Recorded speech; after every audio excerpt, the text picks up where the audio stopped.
Hey guys, so since this is the basically the grinding episode, I'm just gonna show you guys a really sped up version of me going against Mawuli a bunch of times.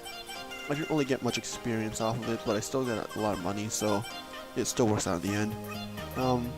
So in terms of where we are in the show, to be honest, I honestly don't remember how far we are.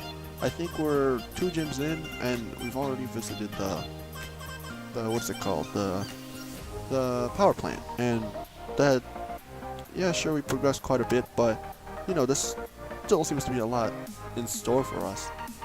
I'm just gonna quickly talk about a few updates because I don't want to make a whole brand new video, you know, as a separate thing, which will probably get a lot of views in hindsight, but I think I think it'd be a lot better for the people who are actually invested in the channel to know what's going on.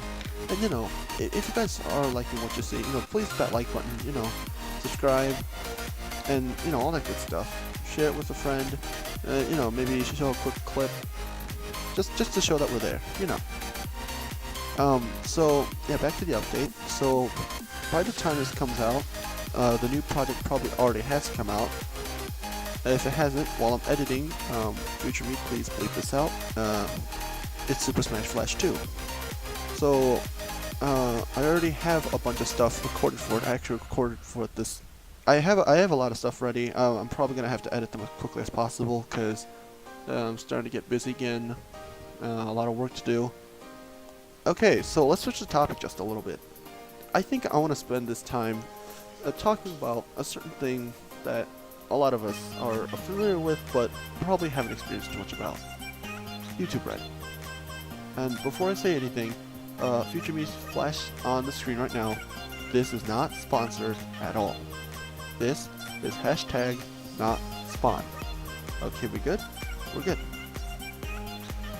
So I'm just gonna begin by talking about, I'm not good with YouTuber names. I believe it's Joey I'm so sorry. Joey Graceffa. There we go. I always want to call him Joey Graceffica for some reason. I don't know. Just me. I don't watch Joey Graceffa, but I thought I might as well see the show because it has a 3rd season coming out, and I haven't seen any of them. And for any of you wondering, yes, I do indeed have YouTube Red. Hate me if you want. I just want to see what the shows are like, and there are plenty of good shows on there. Let's see. The ones I've seen so far: Game Lab from The Game Theorist, Minefield from Vsauce, of course, Good Game from The Game Grumps. I highly suggest that one actually. Cobra Kai, which is supposed to be the successor to The Karate Kid, which really does hold. Ghost Mates by Smosh. That one's it's fairly short compared to the others, but it's also good. And Impulse, a show that I honestly can't remember who made it because I actually haven't finished the show. It is a good show, by the way. I'm not dissing it or anything, but I just couldn't find the time to watch the rest of it. But I'll get back to those later. First, let's talk about Escape the Night. I'm gonna, for now, do more of an in-depth analysis of those specific characters because those are the ones I want to focus on. Okay, so let's, in order from the list that it was on the description of the videos, well, besides Joey. And actually, I want to start with Joey because obviously he's the host. I probably shouldn't spoil too much for any of you that want to watch the show. But the basic premise, this is all revealed in the first episode. Basically the basic premise is that he apparently, quote unquote, inherited a mansion from a distant relative, and because of that, he was told to invite a bunch of people, host a giant party which was 1920s themed, and on that night when a bunch of people met, a big surprise happened. Not gonna say exactly what, but it's a really nice, not so much horror but more of a drama mystery, which is not a combination you see every day. But nonetheless, the tension is not always, but usually pretty high. The show seems a bit silly and predictable at certain times, but how do I say this? The betrayals and the unexpectedness of certain actions of certain characters is, always a blast to see, and always enjoyable in terms of, oh, I didn't expect this person to act like this, that kind of stuff. So one by one, I'm gonna go through each of the characters. I don't exactly remember what roles. Oh, yeah, I probably mentioned that in the party, Joey basically gives each member a certain role that they have to play. They have to act like a certain character, whether it be like a mistress or maybe like a professor, something like that. So I'm gonna start with Joey. I don't really know what his position was. I think he was just a host, but he seems to know a lot. The show really makes it obvious that he knows a lot of stuff, and he's sort of suspicious. And remember, this is coming from someone who's only watched halfway through. I'm in the middle of episode 6 and I'm currently watching it. Well, I was watching it before editing this video. I accidentally caught a quick glimpse of certain people that were gonna die. Yeah, people die. I'll say that. I'm not gonna say who, because honestly, I only know a few so far, which I've written down. But yeah. So back to Joey. Joey, he seems to know a lot, a bit too much for his own good, at least in terms of the mystery, and people call him out on it, and it seems to put him in a lot of trouble. He seems to blame himself quite a lot for the incidents that are going on, even though he really had no control over it. And in his defense, if you're invited to a random party and expected to, if you're invited to a random party at a location where the owner just bought the house, well, not bought, but received the house for free by some certain, technically a stranger, that's sort of suspicious, don't you think? I don't know. Maybe it's just me. Maybe the night just turned back on. Okay, anyways. Next person, Shane Dawson. So Shane Dawson didn't have exactly the longest appearance in the show. Sort of spoiler, I guess, that he dies eventually, but I'm not going to say exactly when or how. But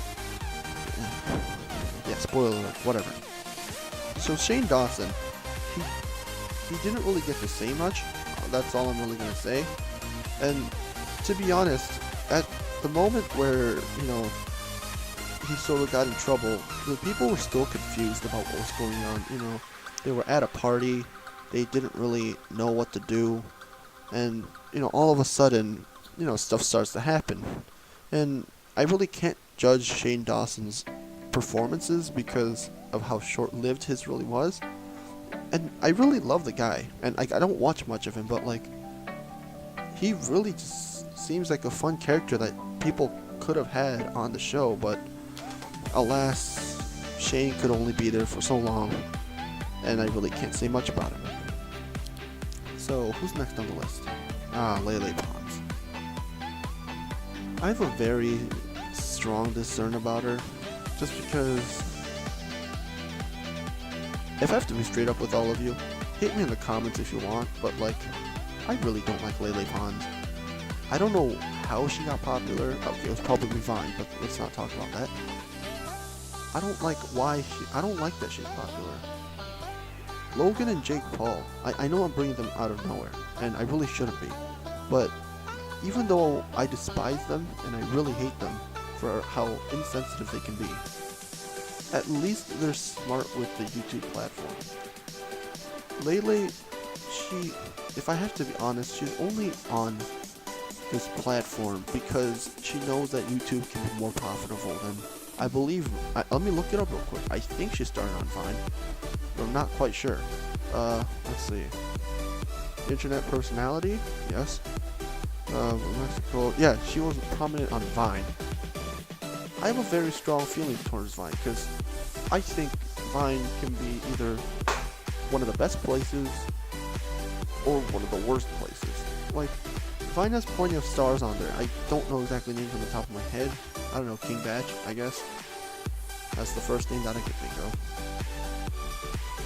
And I probably got that name wrong. Apologies. I don't know. I don't know much about Vine. I have never really used Vine that much. But I'm going on too long about one person.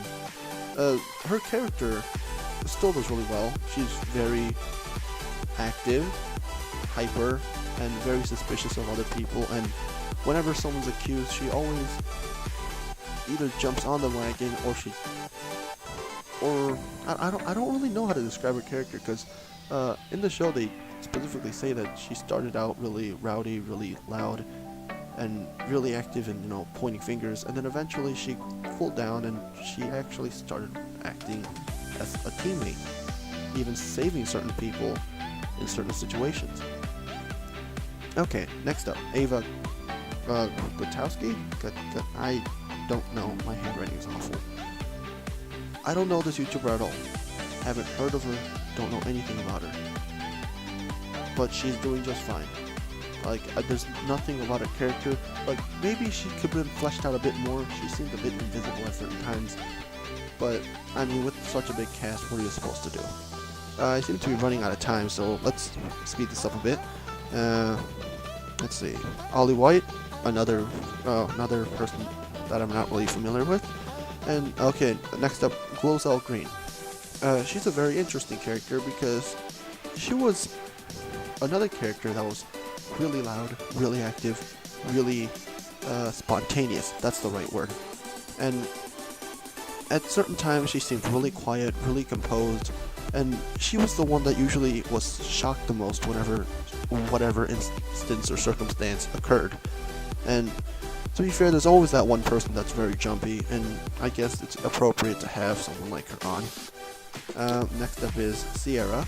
Sierra, there's one scene where she and another character ends up going a bit off track, and viewers of this will probably already know what they mean, and I'm surprised that she's not suspicious. I mean, she is suspicious, but like, she's not overly suspicious of the character she was sort of dragged with after that. I don't know, maybe it's just me. Andrea, another person that I'm not really familiar with. I'm not going to talk too much about her. Justine, apparently a good friend of Joey. I honestly have no idea, but I feel like the way she left was sort of, this was the one, yeah, spoiler alert, she dies. I'm just going to say that. Spoiler alert, she had to get buried, blah blah blah. But the thing I don't understand is she could have been dug back up, which I don't quite get. Plot hole? I don't know. Matt Haig, I don't know who he is, to be honest. Another character that I'm not too familiar with. He did just fine, I guess. Timothy DeLaGhetto.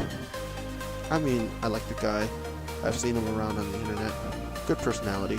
And during the character, he sort of acts like a douchebag, you know what I mean. But, you know, overall, his acting was very appropriate.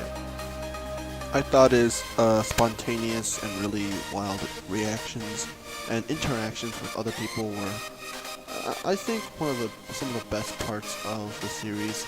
And while you're watching it, I really suggest, you know, paying attention to him, because I don't know, he really seems like a suspicious figure, and at certain times he seems like he's the villain, sometimes he seems like he's the hero, and you really don't know what kind of motive he has. I mean, obviously, he wants to go home, he wants to do his own things, and do whatever he wants, and I mean, everyone's sort of in that same situation, but, you know, when the time comes, you know, certain people are going to have to be sacrificed, and they're going to have to go through really, really dark stuff.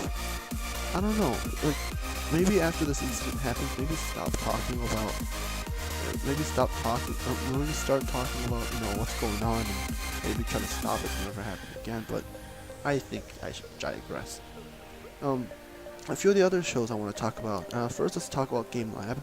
The game theorists have been a weird place in my heart. I've known them since, I think they had like I actually known them before they had 500k, you know, with their Draw My Life video, and then I unsubscribed them, and when I resubscribed them, they had about 750k, so here's a channel that I probably should have stayed on with for a long time, and probably could have watched it grow. And, you know, I could have been one of the people that could have said, hey, I wasn't there since the beginning. But, you know, I really can't say that anymore. His show is alright, I guess. I mean, they're fun, and they're really interactive, but they're not my type of, they're not my cup of tea. Minefield by Vsauce is very, very informative. Not exactly the most entertaining, but I like Vsauce in a lot of his videos. So, I don't know, if you're into intellectual stuff and intuition, and just anything involving the mind in general, I highly suggest watching that one. Let's see what's next. A Good Game is about 5 people playing esports and just being really dumb with each other. That's all I need to say. And if it involves the Game Grumps, you know if it's going to be good. That's really all I need to say. It really is. Trust me. Okay, so Cobra Kai is up next, and they really keep faith to the original. I don't really know the exact wording of that phrase, but they really take inspiration from the original film, and they sort of lopsided on its head by making the villain the hero and the hero the villain. Wait, no, the villain the hero and the hero the villain, yeah. And you guys remember Ralph Macchio? I don't actually remember his character name, which is funny because I usually end up remembering the character names more than the actor names. But Ralph Macchio, he ends up being the quote-unquote villain, and the entire character dynamic between every single character and some of the twists that occur, it's some of the best I've ever seen in a very long time, and it's very high quality for a YouTube Red show especially. So I praise them, and I'm pretty sure they're getting a second season too, so watch it while you got the chance, guys. Ghostmates is a show about ghosts. No. It's about a guy moving into a new apartment, and the person who lived before him died in the apartment, and he is now a ghost, but he can't pass on, so they try to figure out how to make him go back to heaven. Simple premise, simple film, really nice. Impulse, I'm not really going to say much about because I honestly don't know much about it anyways. And even though I'm not really sponsoring them, you know, I already showed the bright lights with the hashtag not spawn, but check these shows out. Like, give them a try. Like, you have the free month of premium, I'm pretty sure. So, if you guys have the chance, check it out. But I seem to be running out of time. I'll see you guys next time.